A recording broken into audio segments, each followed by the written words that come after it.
He's the man who possibly beat the man. Like, debatably, Tank. I mean, debatably. He has no title at 135. He just has that. Nah, but he just fought Tank, so that the eyes are coming, and that's what Shakur wants. So if Shakur beats Lamont Roach, guess what they're gonna say? The public is they're gonna force that Tank fight. Exactly. That's essentially what Shakur is looking for. They can't force anything because Tank don't do nothing but what he wants to do. What the TO fight does for Shakur and for boxing, it allows Shakur to come up to 140. If he beats TO, he just beat a guy that's been a lineal champion at 2 different weight classes, who has a far better resume than everybody that he's fought. T.O. will be the biggest name on his resume thus far. We recording? Oh, yeah, we good. We good. Go ahead. Tell us a story. Fundura's hand got hurt. All I know he hurt his hand. He got a contusion. That's what I heard that boy Samson say. He got a contusion. You know Samson is the biggest liar there is. I don't know what happened to that nigga hand. Ain't nothing happened to that nigga hand. I don't know nothing about all I heard is he's got an injury when I was in camp with Ramos. Well, go ahead. Go tell us what they told you. Go tell us the official news that they released to the public. That's what they told me. That was the exact same thing. And nothing changed. And I'm going to tell the people the truth. He told me, he was like, man, he said Fundura got hurt. And so the card may be all the way off. I was like, well, shit, let them move. I'm thinking, I said, they're not going to move Shock and Cool Boy to the main event. And Ramos to the co-main, they was like, that's what we were hoping for. But he said, we won't know until the next day. Shit, the next day, whole card was canceled. So as far as injury, that's all I heard. He just hurt his hand. You believe he hurt his hand? I don't know. Don't give a damn. No, I'm just asking. Like as a fan, like not Quentin Randall. No, because shit, even with a hurt hand, I still think he would have knocked fucking Thurman out. With the other hand, right? Yeah. With the other hand, shit, it didn't even matter. So, what you think, Sad? You think the fight got canceled because Fundura hurt his hand? Hell no. Wow. Why it get canceled? He could have beat Thurman. Thurman ain't Thurman.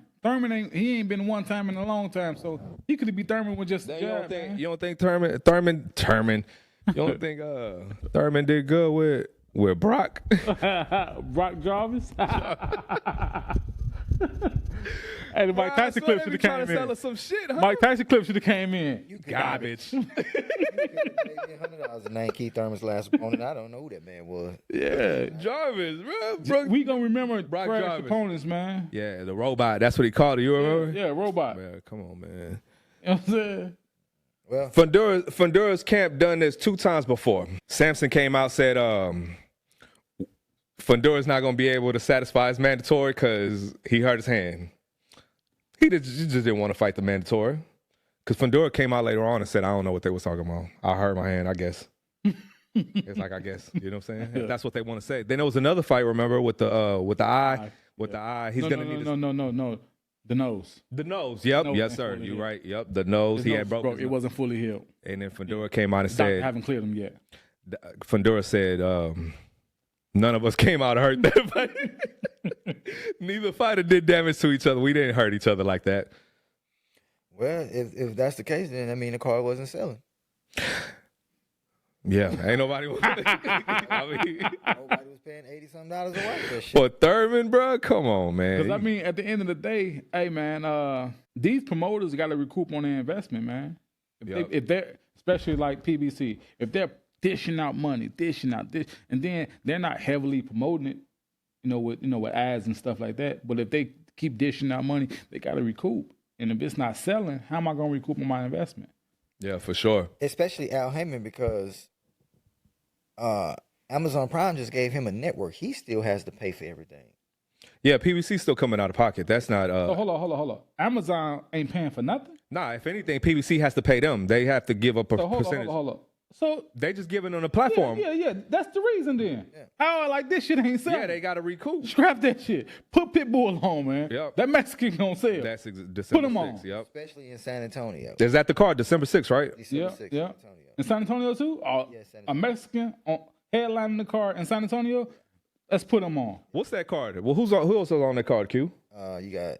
What's the main? That's Pitbull versus Roach. Okay, that's a good. Lara versus Johnny Beck. Good. That's good. Hell yeah. You got Shock versus Cool Boy. Good. Yes, sir. You got Ramos. The whole card is better. Yeah, way better card. It's more world title fights on the card and everything. Way better card. And then that card will kind of give you an idea on what Crawford would do next. If Crawford decides to go to 160 like he's been saying, yeah, and if Johnny Beck beats Lara, that's 3 titles he can just go try to go get right then and there.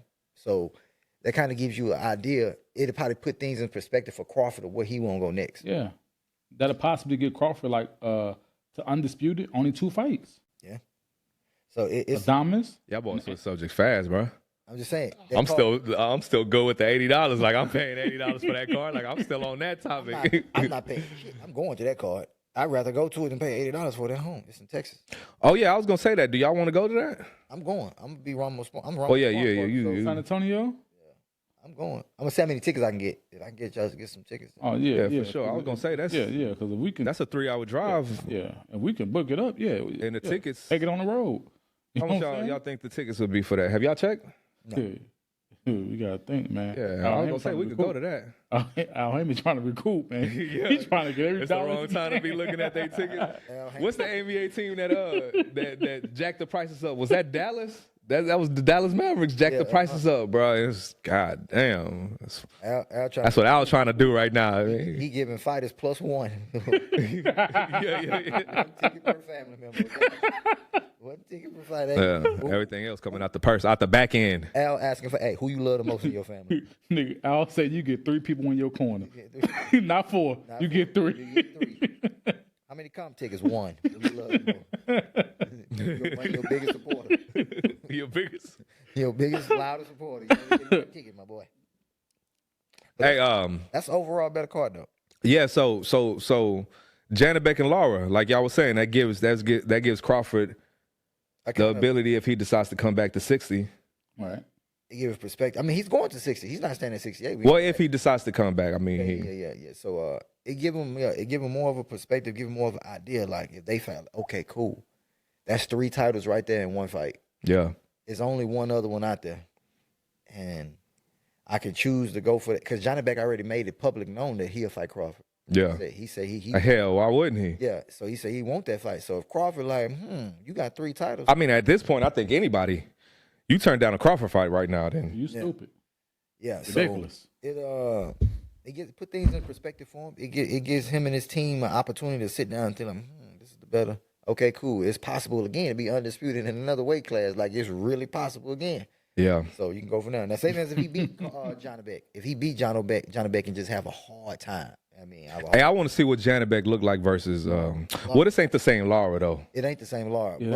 But if Lara, the safe answer, if Lara he can turn back the hands of time for a little bit, and he can box on his feet, move around for at least 5 or 6 rounds. Janet Beck can do that too. But at least 5 or 6 rounds. How old is Janet Beck? Janet Beck 32 or 33. Okay, and Lara before it catches up to him. Yeah. In the fight.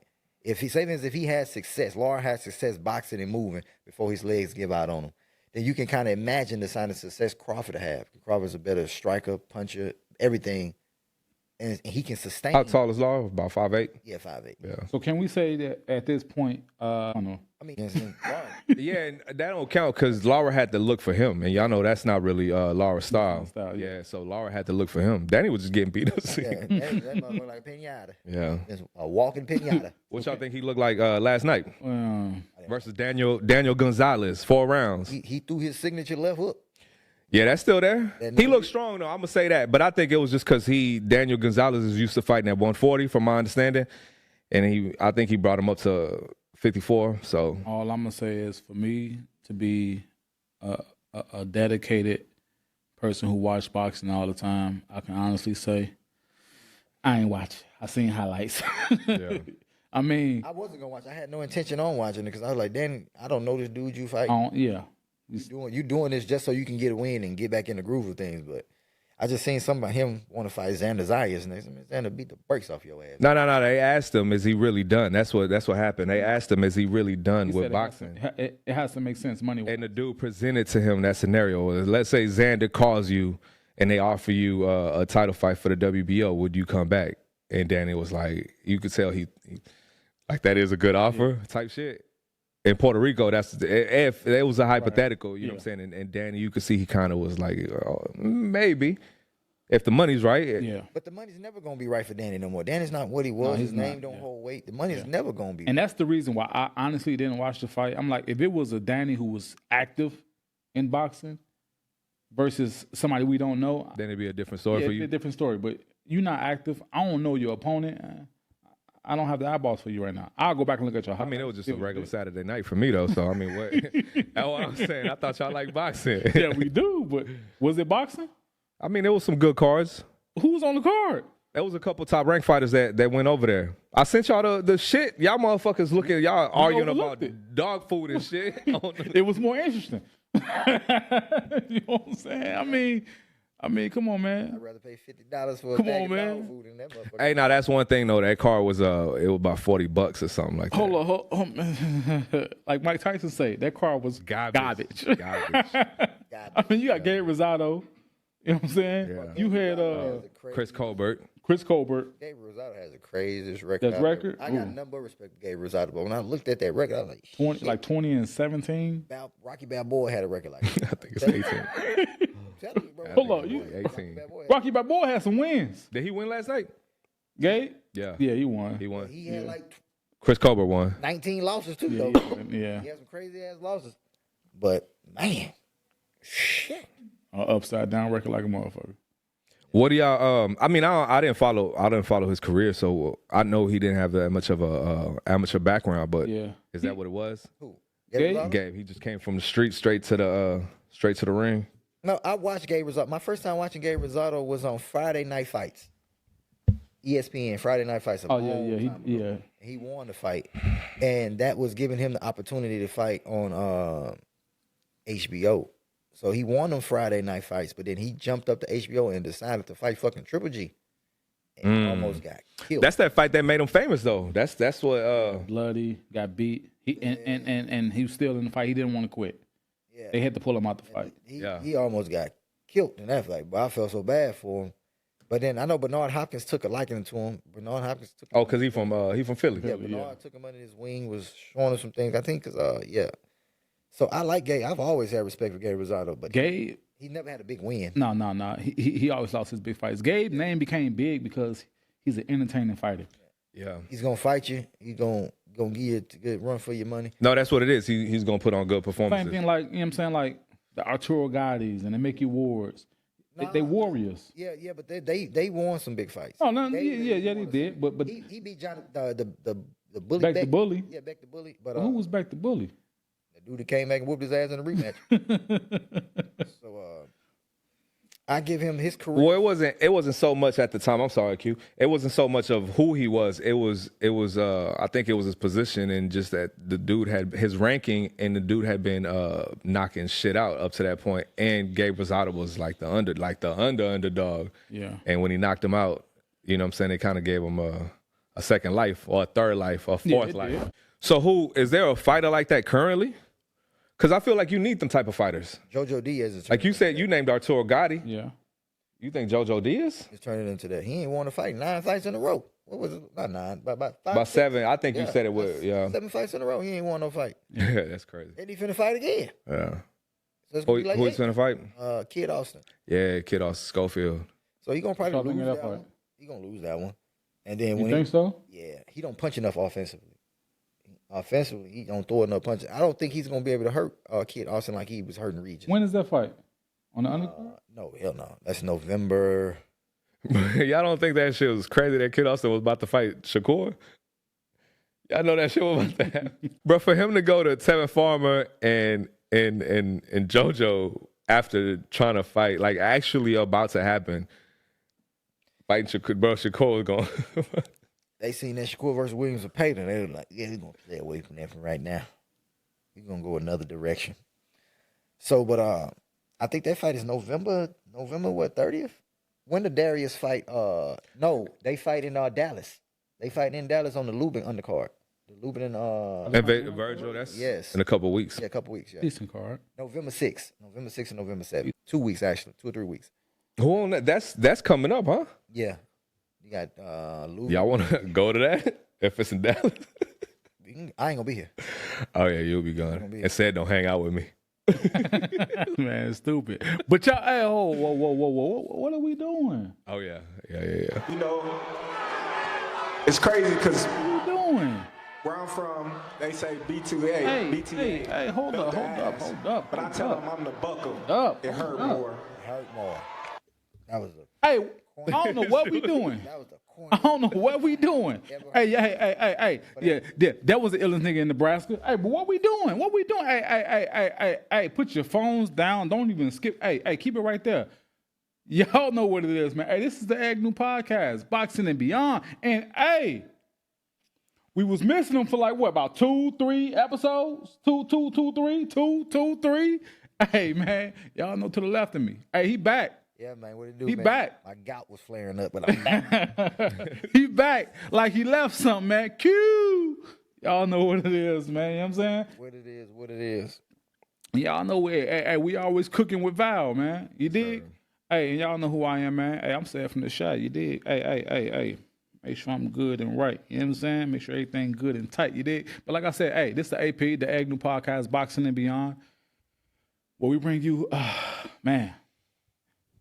Boxing and Beyond. Hey, the greatest in boxing content. If you ain't watching this, hey, I don't know what you're doing. Yeah, feel me? Hey. Man, so back to it, man. Hey, man, no, I don't mind going to Dallas. Yeah. Oh, man. Yeah. Oh, man, I got family out there anyway. You know what I'm saying? I'm just fucking with you. It'll be a 2-for-1 for me. You know what I'm saying? It's got to be a good card though. I think that Luben and Virgil fight's gonna be a real good fight. I think that's gonna be a war. Hey, there's a blatant disrespect going on towards Luben right now, bro. Yeah, blatant disrespect. Why so? They overlooking him. You think so? They seem like they 100% gonna win. Yeah. And they thinking about 2 or 3 fights down the line. Like, yeah, we finna fight this guy next and this guy. You think so though? Yeah. You think they? Bro, that is highly disrespectful. You don't think? Even if it wasn't Luben, that is highly disrespectful.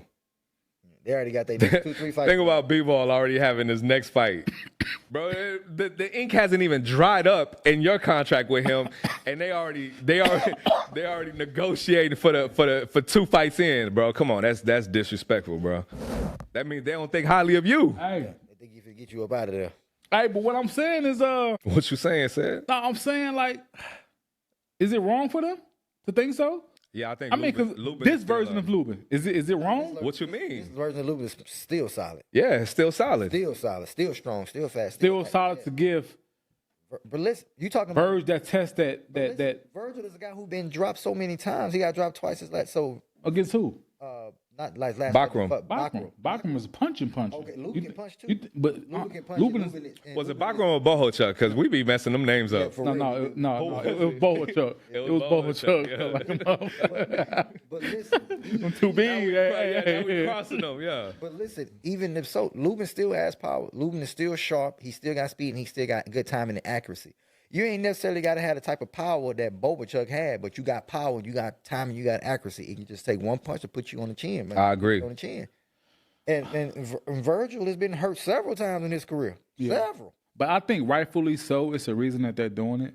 I don't think we're going to see I don't think we're going to see the Luben that we once used. I think we are. No, I've don't been think so. I've been watching some film. He been training. Yeah, I don't care. And his last fight, when I don't care. He beat his last fight. He fought Andrea Holmes. On Pro Box. Who? Andrea Holmes on Pro Box. Andrea Holmes was an up and coming. Yep. fighter. Yeah. No. Don't say. Yeah, who. don't say who do like that. Yep. Don't do that. Andrea was an up and coming fighter. Said like he like the disrespect, Who? bro. That's Undefeated, that boy like to solid. throw smut at people's name, Yeah, bro. man. Now explain to me who Andrea. beat. Who was that? Andrea Holmes. He was an Olympic alternate. He was he started off on Showbox before Showbox got canceled. Then he went over to the Pro Box.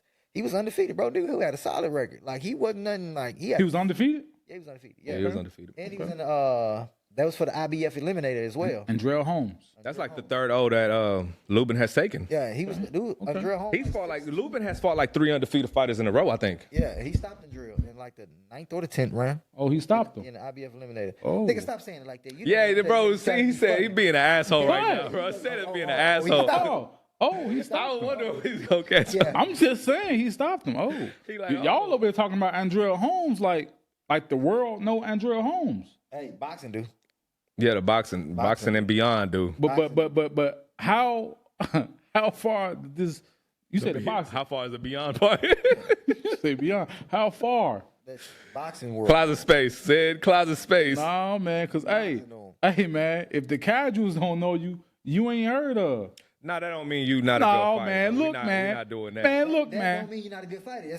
I'm not saying he's not a good fighter. What I'm saying is, But that matters when you're going into. you're fighting up and comers. Virgil are fighting dogs. He's fighting the Madrimos. He's fighting the Bohachuk. You fighting the Andrell Holmes. Come on, man. So you saying? Come on, you're not ready for it, Virgil. So you're saying Virgil's finna go in and blow through the door? Virgil's about to go in here and most likely this fight not going past 9 rounds. Now I agree with that, but this shit might motivate Luben. It might.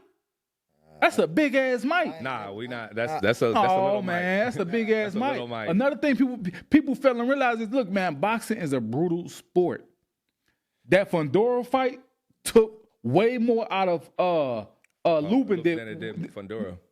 than we think. I understand that. Oh, so man, so you back in there, was Andrell Holmes a puncher? Virgil's a puncher. And Virgil can get Hey, clipped. in that Fundora fight, up to that, what point was Luben getting hurt? Because he wasn't fighting a certain style the whole time. You see what I'm saying? When the punishment really just started to add up. Start to accumulate with him, Started to man. accumulate late in the fight. That's because Luben had dropped him, and Fundora got up. I think it was 2 rounds after that. It was pretty much 3 rounds after that. The writing was on the wall because they was going back and forth. Yeah, it was going back and forth. That's all I'm trying to say. I think he was fighting Luben on. I mean, he was fighting Fundora on the inside wrong. Fundora was catching him with them uppercuts, man, and picking his head up, clutching him clean with them right hands, and he just didn't know how to get away with it. Round and round and round, he kept catching up, and he started to disfigure his face. Man, listen, I think Luben finna go ahead. I'm telling you. Hey, it might not be an easy fight. Hey, like you say with Q, like he's like a broken clock. He's right two times a day. Hey, but what I'm saying, don't be surprised. Hey, when we in the chat, Sad was right, man. Sad was right, man. I mean, obviously, Virgil is the A side. I'm not saying Luben's gonna win, but don't think Virgil finna go in there and just wash him. Nah, it ain't finna be like that at all. I think it's gonna take him about 4-5 rounds to break him down, and we're gonna see the writing on the wall again. You could be in ultimate What shape, you think man. Luben got to do to win? Luben got a good IQ. Luben not a stupid fighter as well, so. Because you know Virgil gonna bring the pressure, so you know he's gonna. So does Luben stand in the pocket? No, he gonna box for the Crawford. He gonna try to box. He gonna use his jab a lot. He gonna use his jab, and he gonna be boxing. That's his best bet. It's to box Virg, but he gonna make Virgil run and get some shots. But hold up. You can do that all you want. I'm just saying that's his best bet. But that's not what's gonna show up. So he's gonna be doing that for about 4 or 5 rounds till them legs get tired. Then he gonna be a sitting duck. Man, bro, what you don't understand? I'm telling you, man. Look, those rough fights, it takes a lot out you. It takes years off your career. You better ask fighters, man. Years off your career. It's shaved down there. Man is in Vegas running up hills. I don't care if he was running up hills. You seeing 2-minute, 30-second clips. His legs will be strong, bro. Same thing we were seeing with. Because I know who he training with, and I know how they train. I don't care. Same thing we were saying with Canelo, who he was training with. You can't say that. You can't say that. Man, Canelo bought them dogs in camp, man. Look, right, got his ass spanked still. It don't matter. You can't. That still doesn't. I don't care who you training with. Shit. Yeah, dude. You can be training with Ivan Drago. You know what I'm saying? No, he finna get cooked. All right, we gonna see. Yeah, we gonna see, Sad. We gonna see. We gonna see. Yeah, I don't agree with that, Sad. I don't agree with that at all. hey. Y'all know my phone line stay open. I think Luben's gonna get this man every problem he can think of. Nah. When the last time we seen Virgil in the ring with somebody like with the style of Luben? When the last time? We never have. Never. Okay. When the last time we seen? And we seen him in the ring. But before he stopped Maurice Hooker, he was winning the fight. But the last 3 rounds before he stopped him, Maurice was tearing his ass up. Just jabbing him. Straight shots down the middle. Boom, boom. Boom, boom. Before he broke his hand, and he pretty much quit in the fight. When the last time we seen Luben in there with a fighter like Virgil? We never have. Okay then. So you say, what you saying? No, but he's used to that style of fighting. Yeah, I was gonna say, but he's used to the pressure. Used to pressure. Yeah, that's what used to pressure. Finding a fighter like Virgil is easier than finding a black Let me ask you this. Can Fundora punch harder than Virgil? Can Fundora punch harder than Virgil? Yeah. Virgil's not no one-punch knockout, but neither one of them a one-punch knockout. No. But I'm saying Fundora is not either. But I'm saying, can he punch harder than Virgil? No, I don't think so. Oh, you think Virgil's cracking harder? I think Virgil. Virgil gonna bring that pressure, and Virgil gonna break. Yeah, but ass down. you act like Luben a light puncher too. Like, you act like he a pillow puncher too. Hey. And you're basing off the Fundora fight, bro. Fundora is 6'6". Yeah, that's a leverage. That's a whole different fight. You talking about uppercuts that Fundora was landing? Virgil not landing them uppercuts like that on Luben. The man was 6'6". He ain't have to do much to throw an uppercut. He's right, nigga. The nigga head was right there. Just Hey. All I'm saying is, y'all are looking at the past Luben. Luben is not that Luben no more. I don't care how he looked on Pro Box. You was against Holmes. On Pro Box? Yeah. Pro Box. Nah, don't. Yeah. You keep talking about Pro Box like Pro Box is like. Nah, said not tapped in, bro. That's what it is, bro. I'm starting to tapped realize all that the way said in. might be the casual, bro. I'm tapped all the way in. Nah, I don't think you just tapped in. Pro Box is pretty much the new show box. No, I'm tapped all the way in. But what I'm saying is, Pro I Box based put on things- competitive fights too. I watch Pro Box. But they'll put on But competitive what I'm fights. telling you is They not giving niggas easy I'm fights. telling you the caliber of fighters that they are putting you in there with. Now, Luben didn't fight nobody who's the caliber of fighter that Verge fought his last fight. Who was fighting last fight? Madrimov? Yeah, imagine. But Luben's coming off of a loss though, bro. So it's a difference in the way that you got to build him back up. Am I right or am I wrong? No, you're right. All right then. But you're still wrong. Nah, I'm not. No. Nah, what you going? He's thinking. Right. That's how he look. He No, thinking. I'm not thinking. But what I'm saying. It's where you got to build him back up. Who got the better experience between Virgil? The experience is gonna play a factor in this fight. No, I think they 50-50. No, it's not. I think they're 50-50. The experience? Yeah. Fucking Luben been in title fights. Virgil ain't never been in a title fight. But Luben fought Charlo. No, you can't count that. You can't count that. You can't count that. He didn't fight. I don't think He didn't fight. Bro, the fight lasted 30 seconds. Yeah. You can't count that, man. Is it a fight if you don't throw a punch? Right. And you Get can't the chance to throw count. the punch. What experience can he take? He didn't even fight the man, bro. Like, really, he didn't even really fight the man, bro. Like, He beat Banana. Banana knocked out J-Rock. He fought Fundora. He beat Ramos. Don't forget, bro, he has a better resume than Virgil. no, I don't know about a better resume. Yes, bro. he does. I don't know about a better resume. I'm not saying, bro. What I'm saying is like they kind of 50-50. Yeah. No, it's I'm not saying one I has gotta make it because that. for every Virgil, I could say Maurice Hooker. You just brought up Maurice Hooker. I mean, for every he brought Maurice Hooker up to 147 to fight him. Maurice Hooker is a 140 pounder. He brought him up to 47 to fight him.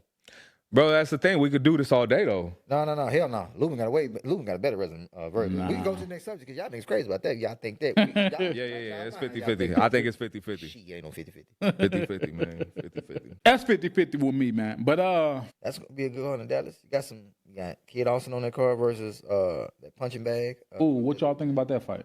Kid Austin. I think I got to see more from Kid Austin. That's the thing.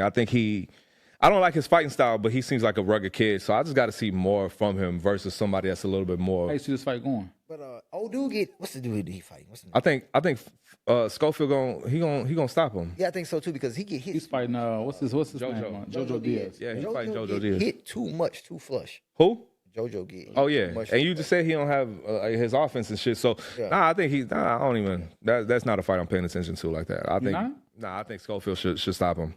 That's not gonna tell me nothing about Schofield. It's not gonna tell me nothing either. That's what I mean when I'm saying I'm not paying attention to that fight. I'm gonna watch it obviously, but is it gonna tell me what I need to know about Schofield? Like, nah, that fight not It doing won't nothing tell to you me. nothing about Schofield, but would it tell you something about Regis?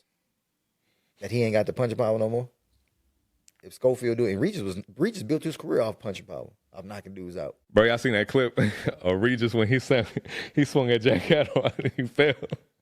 Oh. Yeah, I see.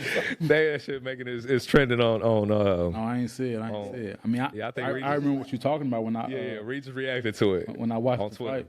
Yeah, Regis reacted on Twitter. He started laughing. I thought that shit was funny that he saw that. But what's your question Would this say something about Regis?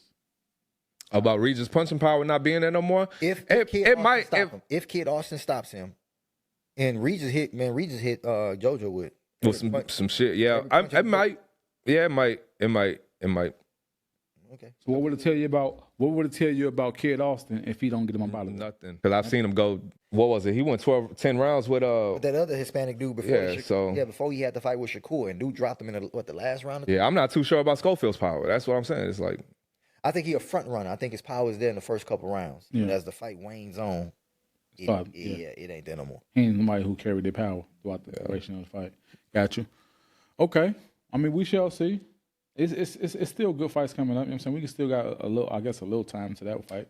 Speaking of fights coming up, I know the Teofimo and Shakur Stevenson fight been on the table for a minute. They've been negotiating, man. And to be honest with you, I don't feel like Teo seems to want that fight. I seen an interview with his dad, and they asked him when we get in that fight, and he just said he's waiting on the green light. And it's like, who is he waiting for permission from? And I think they've been asking Teo, and Teo says, yeah, we gonna. No, he said he's letting them marinate. That's what he said yesterday. We let him marinate. You can't let this shit marinate. That's an excuse for if something else come along that's a little bit more easier for the same amount of money. I'm gonna take that one. I heard some ramblings about Pacquiao. Is anything? Oh yeah, so that's another thing too. So Twitter, Teo went to IG and posted it. Who y'all rather see me fight, Shakur or Pacquiao? Right. And then he deleted it like a couple hours later. You know what I'm saying? So he kind of put it out there, but that just kind of lets you know that he might not be serious about Shakur because it didn't seem like when this fight was announced that was a fight that he wanted to take. It just seems like he just ran out of options. You know what I'm saying? He wanted to fight Boots. Boots moved up. The Brian Norman fight before that was offered to him. The Haney fight I thought was offered, and that's another one. So that's 3 fights that two that he turned down, and one that he just. Richard Hitchens been calling him out for. Yeah, the Africa fight was on the table too that he didn't take.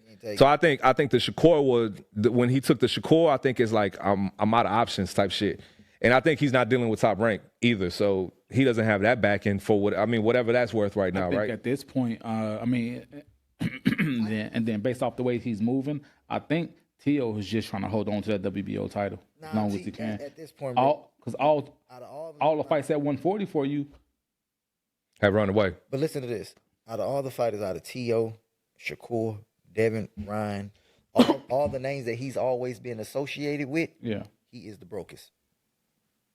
By far, he's never made. But wait, let me finish. He's never made the type of money that Shakur made. None of them other guys made. So I believe he's trying to find a fight that can get him some solid money, bro. Because Teo ain't got bread like them. He ain't never made money like them. But the $11 million. $11 million. Like a fight deal. With Haney being in mind. Wasn't that number attached to Turkey? That? Yeah. Well, the thing was that the Turkey had cut him off. Yeah, remember Rolly fucked that fight up. Yeah. Rolly messed that whole setup up. By beating Ryan Garcia. Okay. And so, because I don't know what was promised to Teo, but I think when Rolly beat Ryan, it kind of messed everything up, and they was trying to give Teo some other shit, and he didn't agree to that. It was some shit that he didn't agree, and I think they put the Devin fight on the table, and he just didn't like it. Because I think he was like, Devin didn't even perform good. Why y'all trying to give him to me? And you know what I'm saying? Type shit. So I think he's trying to build, like what he just said, like he's, because of him being paid the least out of all his contemporaries. I think he is trying to find a payday, but it also has to be in his favor. But I honestly think but because he doesn't have the Top Rank back end, and the Turkey don't seem to like him, I honestly just don't feel like if he gets a fight, it's going to be in his favor right now. Because even if him and Shakur fight, right, it'll be on a Riyadh card, and it's not in Teo's favor. No. Yeah, so because Turkey likes Shakur. Yeah, it's for him. It has to be fun, and it's a sense of him feeling disrespect. I don't like the way he moves. I never have, but at the same time, I have to respect his resume. He has the better resume out of everybody, out of all of them. Yep, I gotta agree with that. And he ain't got nearly the amount of money the other ones got. Not even close. But can you say? I mean, it's mainly him. Yeah, it's him. He fucked himself out. Oh, like it's him putting his own foot in his mouth? Yeah, for sure. Him. Then he lost that fight to George Kambosos that really hurt. That really set him back. So even though he came back and beat Josh Taylor in the rematch, it wasn't the same though. Yeah, it wasn't the same.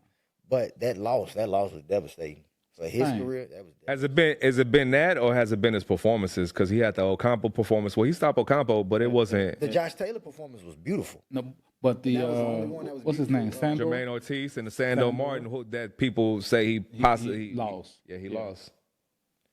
Because I think was it the Sandor fight? After the fight, he was like, I don't know if I still got it. Yeah, that was that fight. And let's not ignore his racist comments that probably. Yeah. You know what I'm saying? Yeah. Then also what he said about that's the Turkey. Saudi, yeah. Yeah, he was like don't like him now. Yeah, the Muslim shit. Yeah. Yeah. So, he put it in the book, man. Listen, man. Yeah, it's mainly him. You know what I'm saying? That messes himself up. So so with that being said, my question to y'all is Lamont Roach just recently did an interview and he said that he offered Shakur to fight. Right? But Shakur told him that there was a TO fight on the table that was being negotiated, so he decided to go that route instead of going the Lamont Roach route. You know what I'm saying? So my question to y'all is, should Shakur have taken the Lamont Roach fight? You know what I'm saying? Or taken on the TO fight? No, the Lamont Roach fight. Hell no. Lamont Roach. Not all at once. Lamont Roach. Explain. No. You go first. No. I got mine ready. You said Lamont Roach first. I'm locked and loaded. I just need We'll shoot then. You know, a shooter gonna shoot. Just coming off the win. T.O. is not serious. At least I can fight Lamont and it can be a for sure thing. They get dragged through the mud and let's fight in January. Okay, let's push it back to February. 100% sure. Come on, man. We're not speaking if they're going through. We're speaking on who the the hypothetical would be the Lamont Roach fight. The fight that we're going through right now is seeing how this is playing out. Then also all the antics that T.O. come with. He gonna pull a hand. He ain't trying to fight me for real. Bring to the table for Shakur. He's the man who possibly beat the man. Like debatably Tank. I mean, He has no title at 135. He just has that. Nah, but he just fought Tank, so that the eyes are coming, and that's what Shakur wants. So if Shakur beats Lamont Roach, guess what they're gonna say? The public is gonna force that Tank fight. Exactly. That's essentially what Shakur is looking for. They can't force anything because Tank don't do nothing but what he wants to do. What the TO fight does for Shakur and for boxing, it allows Shakur to come up to 140. If he beats TO, he just beat a guy that's been a fucking lineal champion at 2 different weight classes, who has a far better resume than everybody that he's fought. T.O. will be the biggest name on his resume thus far. I agree with all that. The biggest, more accomplished, the most dominant name on his resume. Because don't get it twisted. If T.O. brings his A game to a fight, say for instance, if T.O. was to fight Lamont Roach, T.O. clean Lamont Roach up. Clean him up. It wouldn't even be a close fight. He'll make Lamont Roach look stupid because of his feet work, because Lamont Roach is flat-footed. What Shakur do to Lamont Roach? Shakur He'll do the same thing. He's the same thing too. So what I'm saying is T.O. has a far better resume. Yeah, but the thing is, what did Tank do against Lamont Roach? Y'all basing everything off what Tank did to Lamont Roach. Yeah, because Shakur keeps calling out Tank, so that's the fight that he wants. This is another thing I take into consideration. I'm putting my hardcore boxing cap on, but I'm also thinking what these casuals gonna think. Exactly. That's how, because it's possible that Shakur can stop Roach. No, I understand that. With his sharp punching IQ. Look, so if he stop him, Roach is fighting Pitbull. I understand that. So he stop him. For Shakur, nah, bro, because Tank already publicly said I'm not fighting you. So Shakur like, okay, cool. Y'all can say that all you want. The nigga not gonna fight me, bro.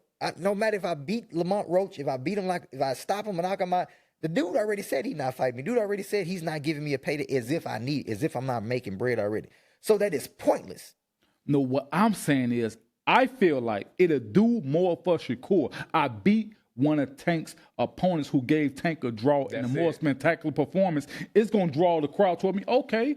Also, Shakur is really that dude. The T.O. fight, reason why I think he should have taken Lamont is because Lamont could possibly lose to Pitbull and then his 15 minutes is over. No. That's it.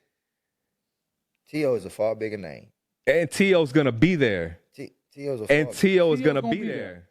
Then we just spoke about T.O. wanting a bigger payday, a bigger name, and wants to be favored, right? Oh, y'all, he's not gonna get that with Shakur. Y'all looking at it from the standpoint of the casual. I'm looking at it from the standpoint of a boxing. Of a boxer. Yeah, but what I'm saying is T.O.'s gonna be there though.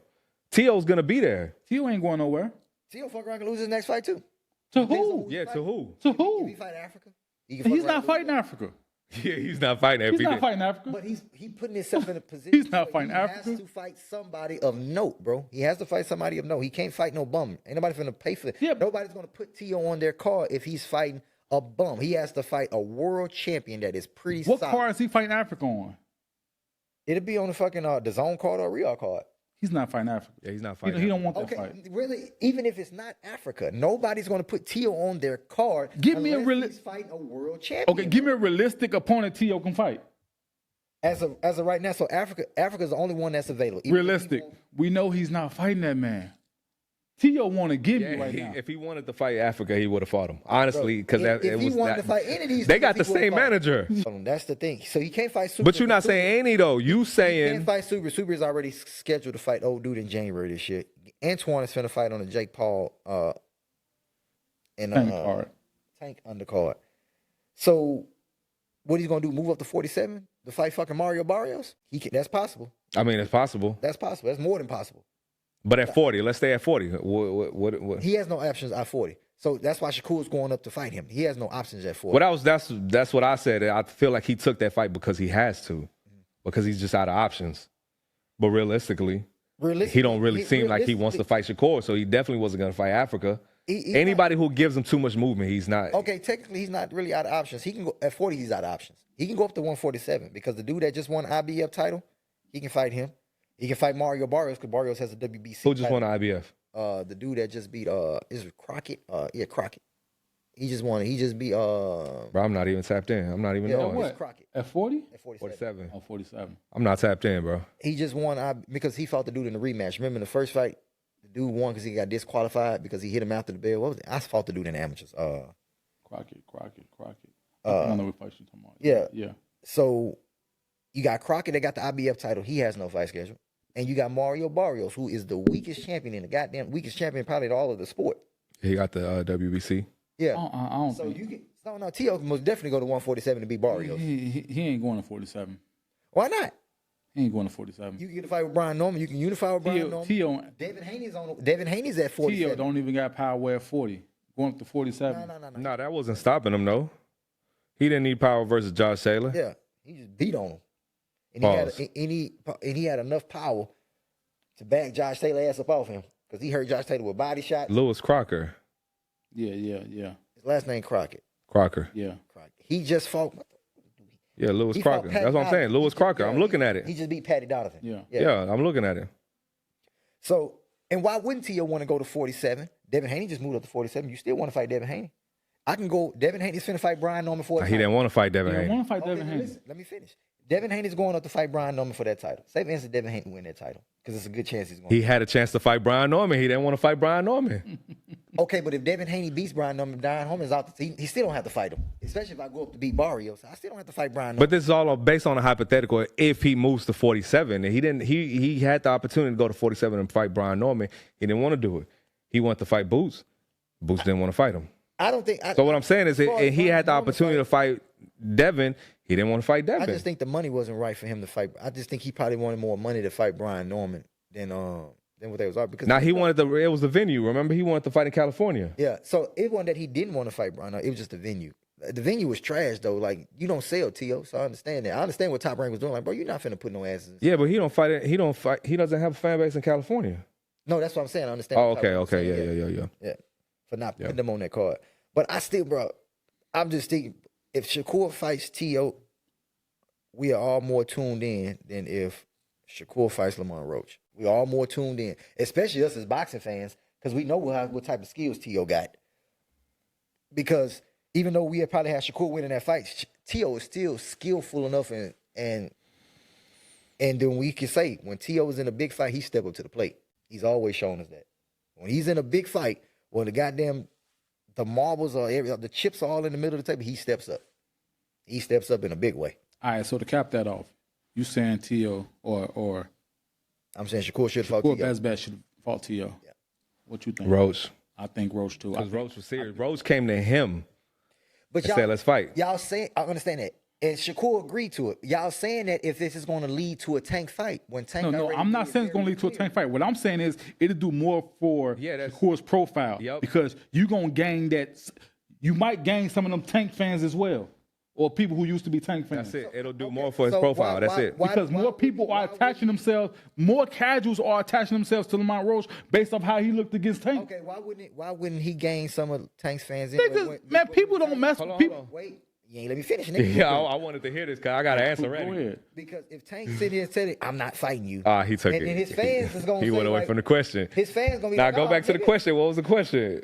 You were about to say something. No. He just took it. Yeah, he just took it somewhere. I'll wait for him to say it. But I was saying. He said Shakur will get more of Tank fans. Yeah. I'm saying. Well, no, it'll do more for his profile if he was to fight Lamont because of the casuals. Okay, now didn't this do more for his profile when Tank went publicly saying I'm not fighting him? Then that did more for Shakur profile as well. Because you're publicly saying I'm not fighting you. When Shakur don't crazy.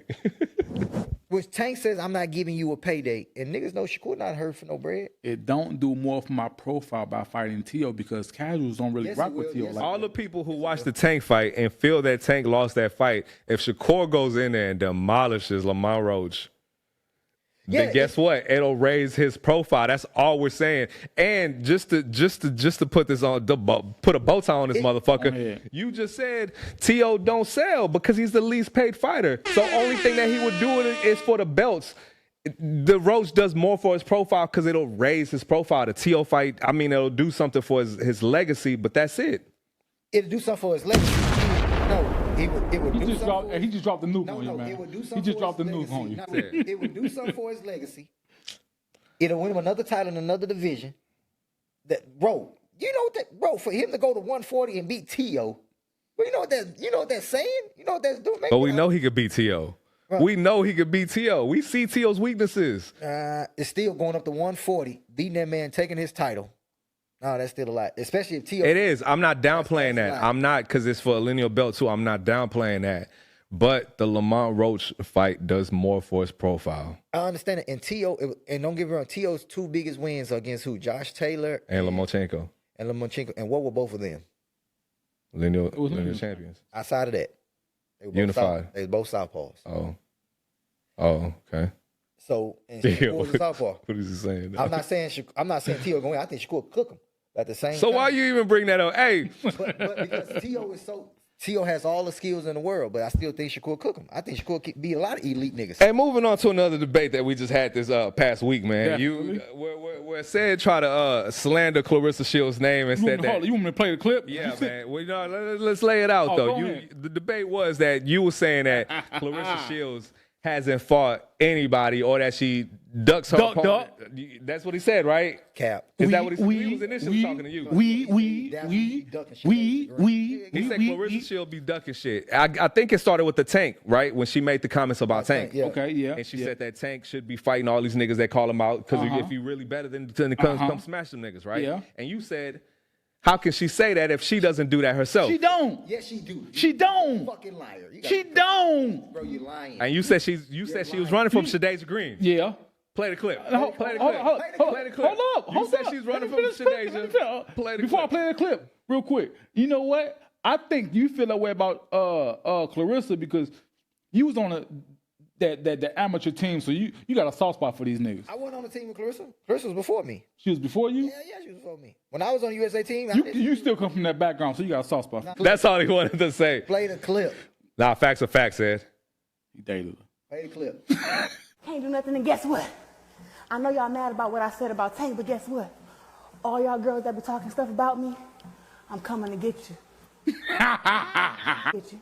We good. I'm coming to get you. Promise. I promise you. Little Shadasia, even though my big sister already kicked your ass, I got you. You want to get your ass kicked by me. That's cool. I do it.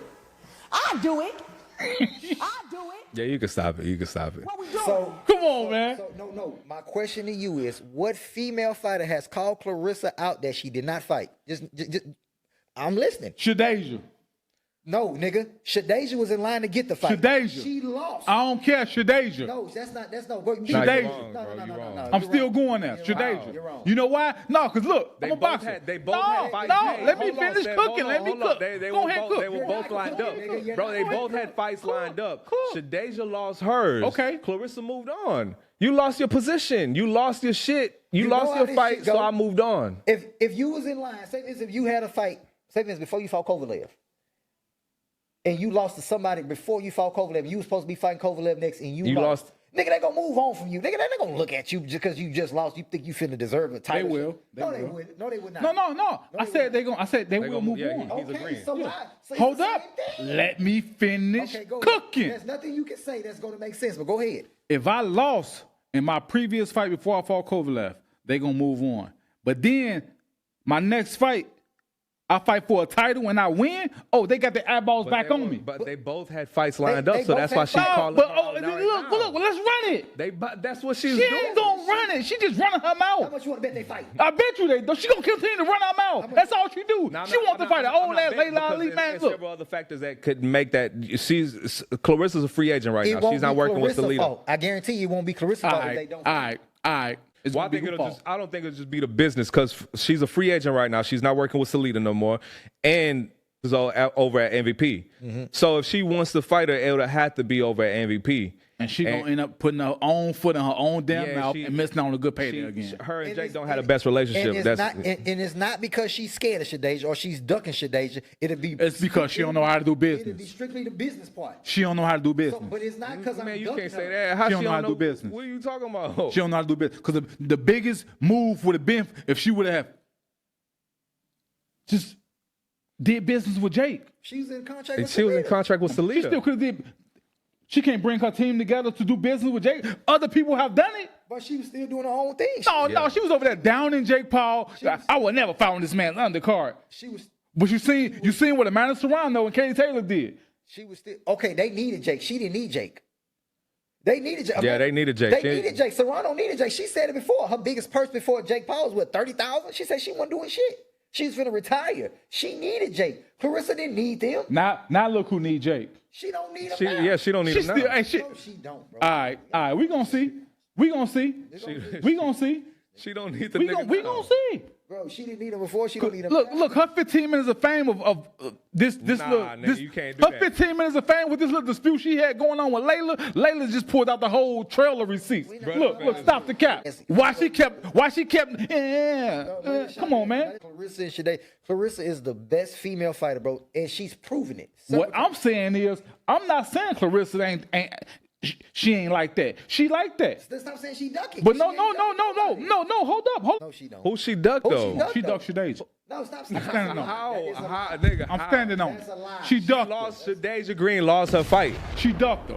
Where you getting that from? Where you getting that from? She ducked her. I'm just I saying, see how she moved. She ducked her. No, if we gonna talk, we gotta talk facts. Well, facts. Not feelings, not how I feel. No, facts. That's not how I feel. That's what I see. She ducked her. I know how ducks move. No. You don't. I know how ducks move. Just because she's barking, doesn't mean she's walking and moving her neck like a duck. She ducked. So when she fight and beat the brakes off her, what you gonna say then? She ain't gonna do that. Why wouldn't she? She ain't gonna do that. Now I'm not, cause look, this is what you misunderstand. I'm not saying Clarissa's not cleaned up. I'm not saying Clarissa. Clarissa. What makes you think Clarissa won't beat her? I'm not saying, and if Clarissa fought Franchon, that fight would be totally different. Now they both fought when they both fought, it was both of their pro debut. Okay, No, it wasn't Shadasia. It wasn't Franchon's pro debut. It was. Go look at it. Both of their pro debuts. I checked. Bro, listen, I do fact check. beat Clarissa in the amateurs, and she didn't beat in the pros. But Clarissa didn't beat this one at least 5-6 times. Bro. Look, what I'm saying is styles make fights. Okay, styles make fight. And as their careers went on, who has gotten predominantly better, Clarissa or Franchon? Who's gotten better every fight? No, Franchon. I mean, Clarissa. Okay, then. No, but what I'm saying is Shadasia is a different fighter. I understand that, but I seen Shadasia in that last fight. She don't throw enough punches. She get tired. Man, no, bro, it's levels. It's leagues. And I seen Clarissa in her last fight, and she fought a bum. Clarissa's that fucking heavyweight, bro. And she fought a bum. Did the girl have a title? She did, right? They gave it to her. Bro, I don't give a fuck who got what. Clarissa has never fought nobody unless they had a title. unless it was something on the line or that female was talking shit about her. Every time she's went up or down weight class, because she's always going up and she's always going down. Man, she has fought the woman in that division. I guarantee she ain't fighting Shadasia. She gonna put her foot in her mouth again. Okay, we gonna see. I guarantee she beat the brakes. She can't beat the fight next year. They gonna fight next year. They ain't. We gonna see. They ain't. Now you and Val, y'all can be in agreement with each other. I wouldn't have bet that. But hey, like I said, my phone line stay open. Y'all, Yeah, said you was right. You was right. Said You was right. You be knowing your shit said. Nah, hey, man. and we gotta stop What questioning you just said? you. You just said, bro. I feel like I see how she moving. Nah, I see how she moving. Bro, they had both fights scheduled at the same time. Shadasia lost hers. Claressa moved on. It was what it was. So now she's back in position. She beat Shadasia. Let me say, Shadasia just fought, right? Yep. Won. What, like right before Claressa fought? Hold up. Won, right? Mm-hmm. Won the title. Claressa fought in September. When did Shadasia fight? No, not September. No, it was not the far back. Shadasia fought before Claressa, correct? It was like in a couple weeks apart. Yeah. So in the ring, you could. Yeah, Shadasia, I see you got the title now. I want it. I'm at heavyweight. I'm up here winning the title at heavyweight. Oh, come on, man. It's heavyweight and super middleweight, only a couple pounds difference, man, in the women's division. Bro. Come get it. No, that don't matter because she said she'll come down and get her shit. Yeah, come get it. Yeah, Claressa said that. But if you want to see how to trim a little bit of that little fat she got on her, that's all. Come down and get it. If Claressa says she's gonna fight it, she's gonna fight it. I ain't never seen Claressa say she's gonna fight somebody and then fight it. You gonna see it this time. Nah. I ain't never seen Claressa say she's gonna fight somebody. Claressa moving different. And if they was too small to fight, Claressa take me, you gotta spar me or something. Claressa moving different. Told Bungard, like, nah, if you don't fight me, it's cool. We gonna spar. So why she ducked Layla on that sparring? Bro, come on. Get off gas, nigga. Ducked on that sparring. She fought Savannah in July. And when Claressa fought? After. Claressa fought after. Yeah, I know she fought after. Claressa fought. She fought around. I think she fought when I fought. Ron Polanco around the same day, right? Yeah, she fought the same day. Or the day. She fought on a Sunday, right? It was the same day. I think I fought. So business wise, after that win, Claressa could have said July 26th. So it was like the week after. The week after. So after that win, 2 weeks after. After that win, if Claressa knew how to move, she could have been like, "Yo, Jake, let's do business." That's probably what they doing right now, nigga. Yeah, bro. You ain't gotta say that in the ring. Ain't doing no damn business, man. Y'all gonna cap for Claressa, man. I mean, it's a possibility. Why you think she's calling out right now? They probably in negotiations right now. She ain't calling out, bro. She did that on the live. So what was that? What's the difference? She did that on the live, bro. What you call that? She called her out. It's called out with me. You know She gonna move and duck and bob and weave. What she always do. She gonna say, me. No. You say what she always do. Give us another example. Tell you what she gonna do. No. Give me another example of another female fighter that she ducked. You say she ducked Shadasia. Give me another example. You say that's what she always do. Give me another example.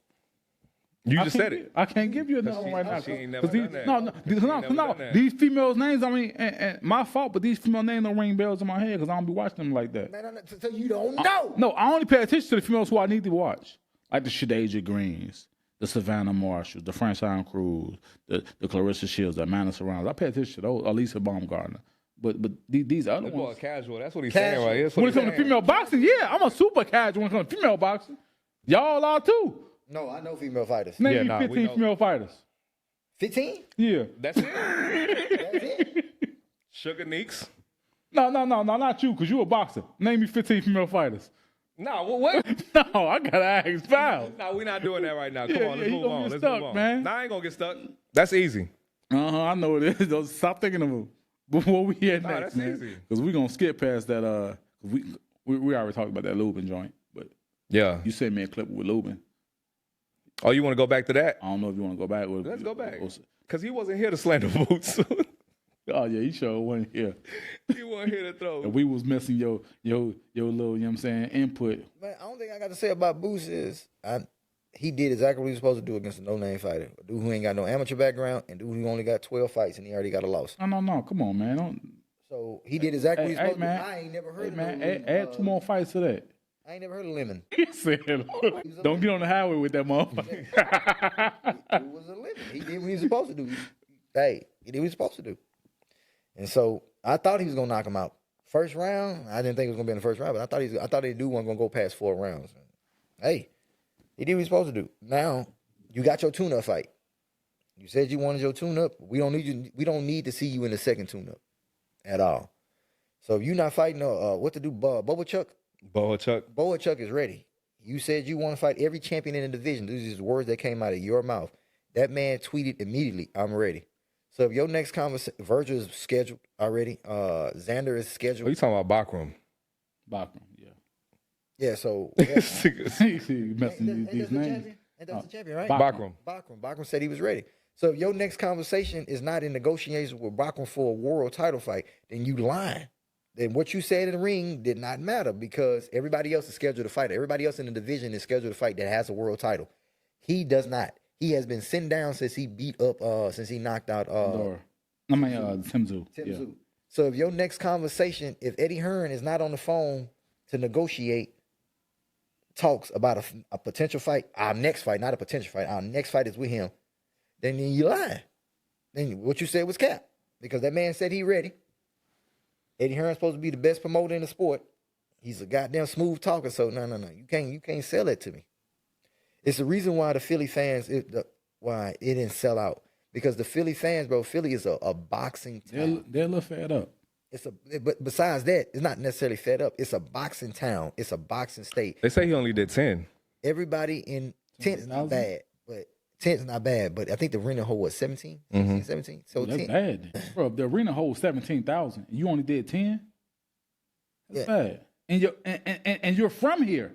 Yeah, you from there. So and you the biggest name at this point from there. That go back to my point. What I'm saying, back to being about Philly. Philly is a boxing town, bro. Yeah, it is. Everybody there, like Crawford said, everybody in Philly and Cincinnati and Ohio, they know how to throw a 1-2 because you got Bernard Hopkins from there. You got fucking Joe Frazier. You got all these legendary fighters. Gabe Rosado. You see, he was about to say. What? All these legendary fighters that's from Philly. Right. So Philly knows boxing. Yeah. That's probably, besides football, Philly, that's one of their number one sports. Yeah. Philly knows boxing. So when they seen Boots fighting Limas, I guarantee you everybody in Philly like, who the fuck is this nigga he fighting? Who is Limas? They had to go do some research. They're like, oh, this nigga fighting a bum. Man, I'm not finna go pay my money to see that shit. I'm not finna pay my money to go see that shit.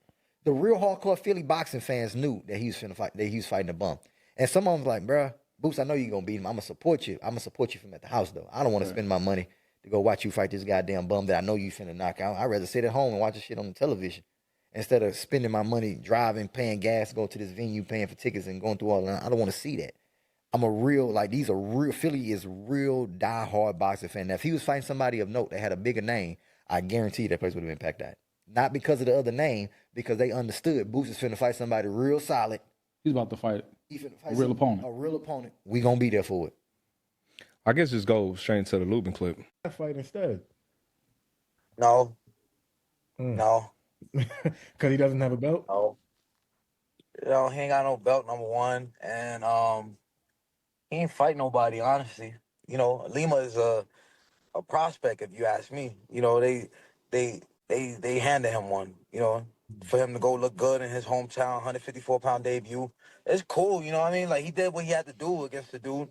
But even from watching that dude, his previous fights and watching, before he fought Boots, I was like, Boots is going to get rid of him. Like, his style was just tailor-made. And, the way Eddie serves it up, Eddie sit out, he puts guys like Boots against a guy like Lima, and he'd be like, oh, this is the best I've ever seen, and this and that. The way he talks is just like, it's eye-catching to the fans. So they sit there and they eat that shit up. But if you know, you know, man. Like, if you know, you know. Boots is, he's a great fighter. I enjoyed watching the fight last night. He got rid of that dude in just one round, which is impressive. But that dude won shit. Like, Boots after the fight, he had a lot to say about the whole division. He wanted to fight. I agree with what he said as far as he hasn't fought nobody at 54, of course. That was his first fight. Limas is exactly what we thought he was. We was like, man, who was this no-name ass nigga that they didn't put in the ring? Let me ask you this quick question. I asked about the same thing last week. They don't go for a world title in the next fight. Do you think Boots and Adams is a good fight? Brandon Adams, yeah. Because Brandon Adams has been at the division. Well, let's say he doesn't get the Virgil fight, because the Virgil fight is next. We already know that's not happening. If you don't get the Virgil fight, Brandon Adams would be a real solid test for him at 54. That'd be a real solid. I give him, like, if he was going there and how he performed against Virgil. Well, the question is, what name would Boots be able to get away with where the public doesn't come down on him, where the criticism isn't that harsh?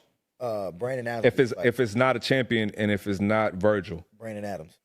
Brandon Adams is a solid name. Where Brandon Adams from again? He's from Cali. Yeah, Brandon.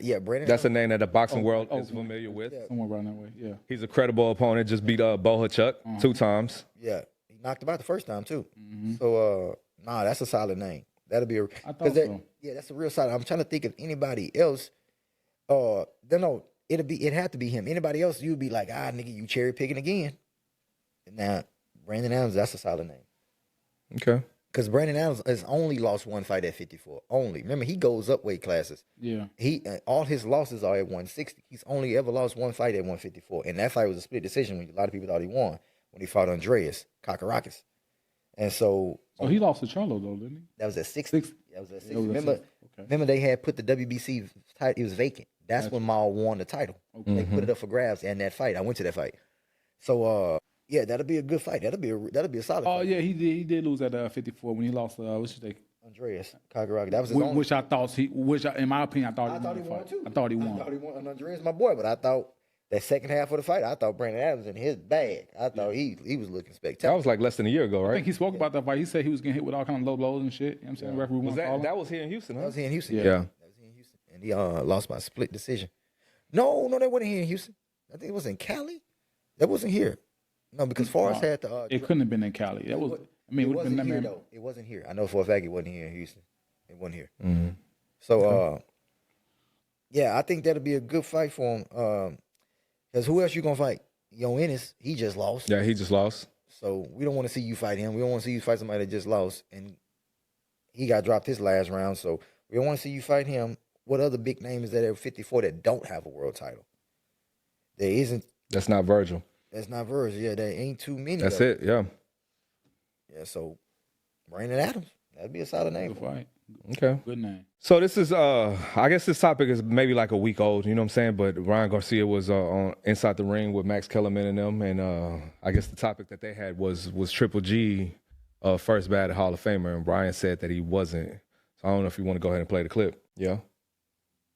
Charlo's still. Oh yeah, and Charlo's been on lives. Yeah. I've been watching his lives, but he's not really saying nothing. The first live he said he was like, I'll give him some problems, and then I think he went on live last night again. I think I'm gonna beat your ass. I give him some problems.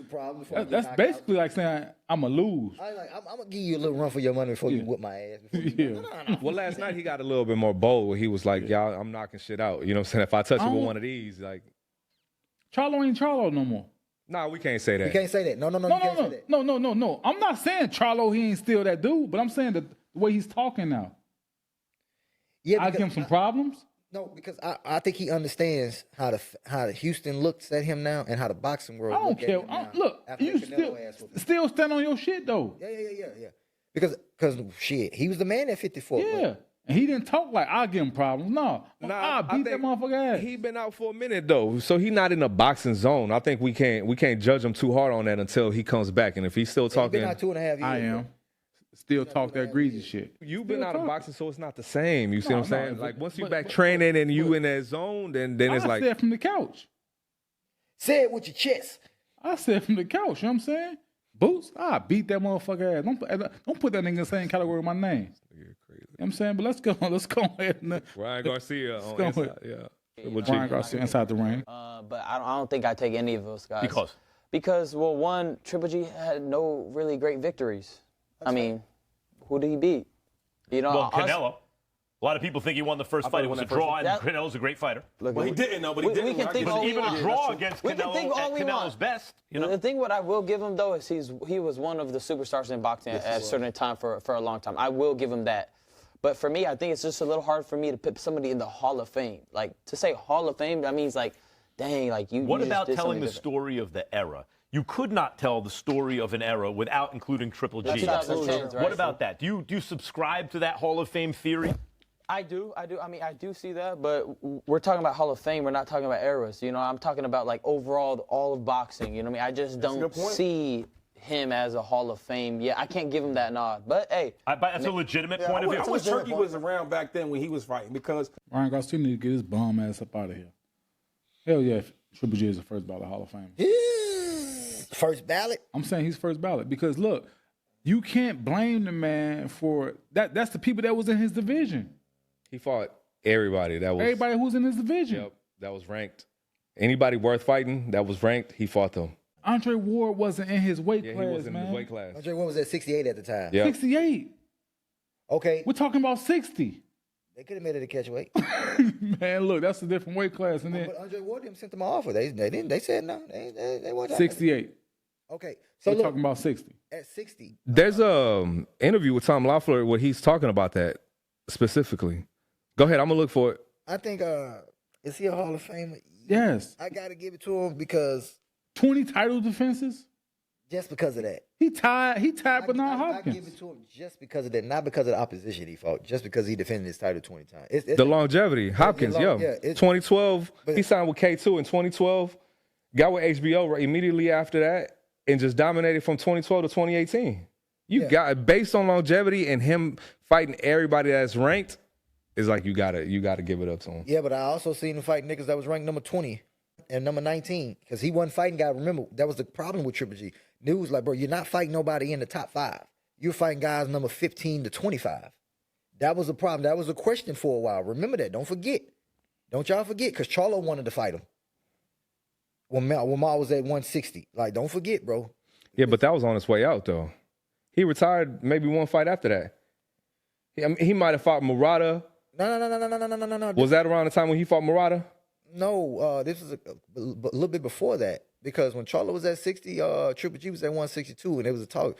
But the problem with Triple G the problem people was having with Triple G was he wasn't fighting nobody in the top 10, even in the top 5. Most definitely not the top 5. He was fighting people on the outskirts of the fucking top 15, top fucking 19 to 20 and 25. He was fighting people who were getting the ring. You wrong, nigga. I'm looking at this right now, nigga. Proxa in 2012 was his first fight with top 10 by the WNBA when Triple G made his HBO debut. I'm not talking about that. I'm talking about Gabriel Rosado. Was at his highest. He brought Gabriel. He was in a middleweight, but that was a solid win. Matthew McKinn, top 5. Gabriel Rosado wasn't no middleweight. He brought him up. That's why I just said that. Okay. This nigga just want to argue. Nigga. That's why I literally just said that. A lot of the fighters he fought, Macklin was a top 5 middleweight, former challenger. Curtis Stevens was top 10 by the WBC and IBF at the time. Daniel Gale, former IBF champion, top 5 middleweight. Rubio, Mark Antonio Rubio, interim WBC champion that was ranked. Martin Murray, top 5, had pushed Sergio Martinez to the edge. When he said middleweight, when they say middleweight on paper, they accumulate the 154 as well because that is considered middleweight too. A lot of them people was at 54 and he brought them up. Yeah, but I'm letting you know when he brought him up though. Gabe Rosado, he brought him up. Willie Monroe. Is it saying that though? Is it saying that on there? Yes. Well, I'm telling you who he brought up. Martin Murray. So where was I? Willie Monroe, top 10 by the WBA. Not an elite, but he was. You know what I'm saying? He's in the top 10. David Lemieux. He was top 3 by the top 3. He was an IBF champion at the time. David Lemieux. Dominique Wade, that was in 2016. He was an IBF mandatory. Dominique Wade, the black dude. The black dude, yeah. Yeah, he knocked him out. Yeah, that was his IBF mandatory though. So okay. He fought his mandatory. Yeah. So then Kell Brook moved up 2 divisions. Y'all know that was an Eddie move. You know what I'm saying? So.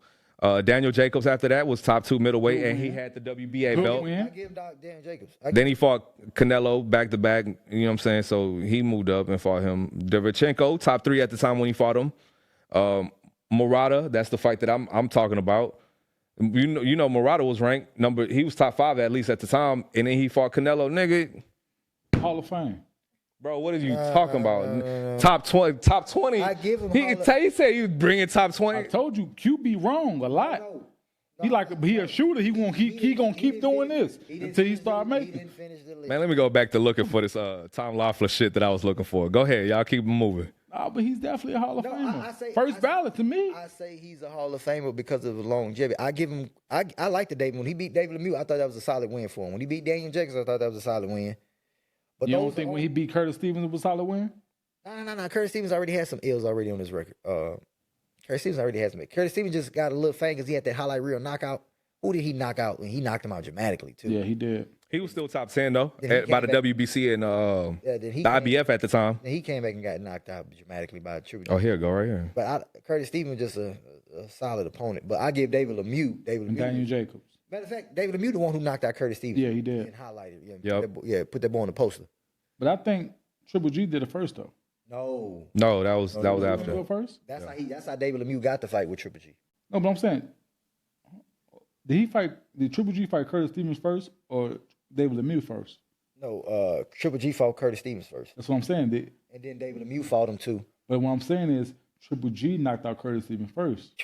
That crazy knockout. I think he did. He went on the floor and made that crazy ass face like that. That face like this nigga hit hard. That thing was like, oh, goddamn, get me out this motherfucker. That's a great ass clip right there. This is my last fight. I just sent it to you. Check it out because I can't play it. All right. That's Tom Loeffler was on Cigar Talk with Najee, and he explained what happened with the Andre Ward fight and Triple G and why that didn't happen. Okay, I'm going to play it real quick. I think that's the clip. There was a time where a lot of people were clamoring for Triple G versus Andre Ward. Was that ever something that was realistic for you, like as the promoter? The most realistic time that fight could have happened was when Andre Ward was going to fight in Ontario, and I heard the opponent, and he was getting $1 million. And I told HBO, I said, hey, Triple G will fight him for $1 million. This was early on, I think 2013, maybe 2014. They turned it down on their side because Andre was just coming off shoulder surgery. So that was the most realistic time. The thing that Andre had put out there was when we had announced the David Lemieux fight. That was Triple G's first unification fight, and he picked up another title. And the day we announced it, about 3 hours later, I got an email from David over at Rock Nation saying, would you fight Andre Ward at 168 at 50-50? And we just announced his next fight. I said, after this fight, we can see what happens. I said his priority would be to unify all the middleweight belts, but if an opportunity to fight Andre in the future came up, then we'd consider it. And then Andre kind of blew it out of proportion, saying that, I turned the fight down in like 15 minutes or something like that, but it wasn't realistic. Who he said they had? He never said the opponent, right? No. And he said David Lemieux. It was unified with David Lemieux. Oh, okay. Yeah. But he never said who Ward was finna fight for that $1 million. So that was 2015. He said 2013, 14. Well, he fought David Lemieux in 15 for the IBF. So that's what he was saying. The fight that was before the David Lemieux fight when they offered the Ward fight. Well, that's what Tom Loeffler said. He said they came back to it. Yeah. Well, I'm saying the same thing you said. Okay. Yeah. So it's safe to say that it wasn't a duck because he still took on another champion in his division. I ain't never said he ducked him. No, you did. We got to clip that up. No, but it's hard to defend the world title 20 times. 20 times, yes. It's hard, bro. It's hard to defend that motherfucker 2 times. It's hard, bro. 20 times. And then you knocked out half the niggas you defended against. Yeah. And he did it versus at least no more than top 10. Yeah. We just went through the whole list. He did. I give him credit for like 3 or 4 of them motherfuckers. But that's about it. I say he Hall of Famer. First ballot. Yeah, he probably is first ballot for the longevity. Yeah, he has to be. After this, he has to be. It's like the shit that Ryan Garcia is talking about. Like, bro, you ain't even on these guys' levels, man. Don't talk like that about these guys. These guys are legends. You're not known as a legend. You're known as a YouTuber with a following. I mean, but you don't think he's able to speak? He's essentially doing what you're doing. No. I'm gonna give you credit when credit is due. I mean, but he's on a podcast talking as a boxing fan. Is all I'm saying. He's on the podcast capping. Man, Ryan can't. I said, Ryan, you quitting fights, nigga. I seen you quit. I seen you quitting the fight, nigga. I seen you quit. I seen you take PEDs. Whether you took them knowingly, nigga, you had PEDs in your system. You didn't quit in the fight. We seen you cheat. Nah, nigga, I can't. Come on, man. No, nigga. I don't really give a fuck about what you don't even believe in yourself. You taking PEDs. You don't believe in yourself. You don't believe in your ability. You don't think you can win. You need something that's gonna help you. You ain't got no heart because you quit against that. Nah, nigga. I want nothing you got to say. And then when you had the opportunity to you wasn't feeling when you fight Rolly. Rolly is considered the worst technician at that division that you talked about for the long. Then you was threatening to slap the shit out of him. Like you played with like nah, bro. Nah, I ain't nothing you got to say, nigga. That's the closest he ever got to a title, huh? Closest. The closest. Yeah. And he didn't do nothing. He didn't do nothing. All that shit he was talking about. Ryan Rolly, you play with me, I'm gonna slap the shit out you and all like all that crazy shit you was talking. He said he want to fight Mario Barrios. Man, Mario Barrios is going to fuck around and beat him. Ryan? Yeah, just based off his last performance, yeah, Mario Barrios will beat him. Yeah. Well, he said he didn't get up for that fight. He said he wasn't. Now how you not get up? I don't believe none of these niggas. Man, niggas be capping, bro. Bro, listen, you have to get up, not because of your opponent, but because they put me above Devin Haney. They put me above Tio. These niggas is finna try to outshine me on this card. I'm the main event. That means I'm the guy. Well, he's also bipolar. Fuck about we that. don't know what that nigga is. That means I'm the guy. And I'm white. I'm the guy. Well, he said he got diagnosed. I'm white. I mean, I identify. You feel white. I identify as a white man. Yeah, boy. What's that, Atlanta? Where we at with Tom? Nigga ain't bipolar. Niggas is rich and entitled. He been rich for a long time. He's spoiled. For him not to get up, bro, for that card was crazy to me, bro. You the main event. Yeah. They got Devin Haney. You know what's at stake. You know once you win this fight, what's going down the line. You know who you got to fight next. Nigga, did you not get up because you don't really want to see Devin Haney in the rematch where everything is clear when you're not on? You got to make the weight. Yeah. Well, I guess, yeah, when you put it into perspective like that, yeah. That was the next fight up. It was too much at stake for you not to get up for that fight. I don't want to hear that shit. Hey, so y'all believe this Jamel Herring tweet about the Zuffa boxing pay, the pay structure? Let me take a look at that. I don't know, bro. I'll know more about it next week. I just don't know more about it right now. So he tweeted this a couple of days ago, Jamel Herring did, and it says, this is just a rumor, but if Zuffa boxing pay structure is real, it's wild. So it looks like it's $5K signing bonus, 15 if not ranked, 50,000 ranked between 5 and 10. If you rank between 2 and 4, you get 100,000. 250,000 for a title shot, 500K for defending it, and one fight every 5 months. But okay, so if for Jamel Herring to say that's wild, I'm thinking he's saying that's wild in a bad way. But that would be around the range of money that he was making. 250K for his first world title, probably $500,000 if he defended his title a couple times. That's around the ballpark that he was making because he was never no household name. He was never no big time world champion. That would have been exactly what Top Rank would have been paying him. I agree. This seems like I don't know what he was making, but it seems like this speaks for the people who aren't part of the 1 or 2% of boxing. So this seems kind of like what I was talking to you about this week, where it seems like a fair pay structure. I don't disagree with it. I'm not gonna lie because like Val said, everybody's not a Tank, everybody's not a Shakur. Everybody can't get these fucking mega millions and fight, but that's still some solid pays. Like I don't give a fuck what nobody says. And Dana has came out and said he only wants to work with mid-tier fighters. Yeah, so this doesn't speak for like the Shakurs. So when he says on this thing, what elite fighter would sign? It's not for elite fighters. Yeah, it's not for elite fighters. Dana said he's not working with. It's for fighters like me. Well, he said, would any top fighter actually sign? Yeah, it's not for top fighters. Like you came back out of retirement and you want to do this thing, you would be a perfect for that. Me right now, so part of my career. Once you hit that pay scale, right? Once you hit that, I guess that 50K. I mean 500,000. 500,000. But is there anything you can get paid over that? Like, let's say Zufa built you, right? You become a household name. Are they gonna pay anything over? But he said that it was possibilities that you could fight on a Real card. Yep. So you get elevated. Yes. To the big card. Yes. If you fight on a Real card, you can always get more money. So once you get elevated to a Real card, this no longer apply to you. We don't know. This is all that's available, and we don't even know if this is true. Yeah, and that's the thing. If I'll say it's good if once you get elevated to a Real card, you're on a different pay scale.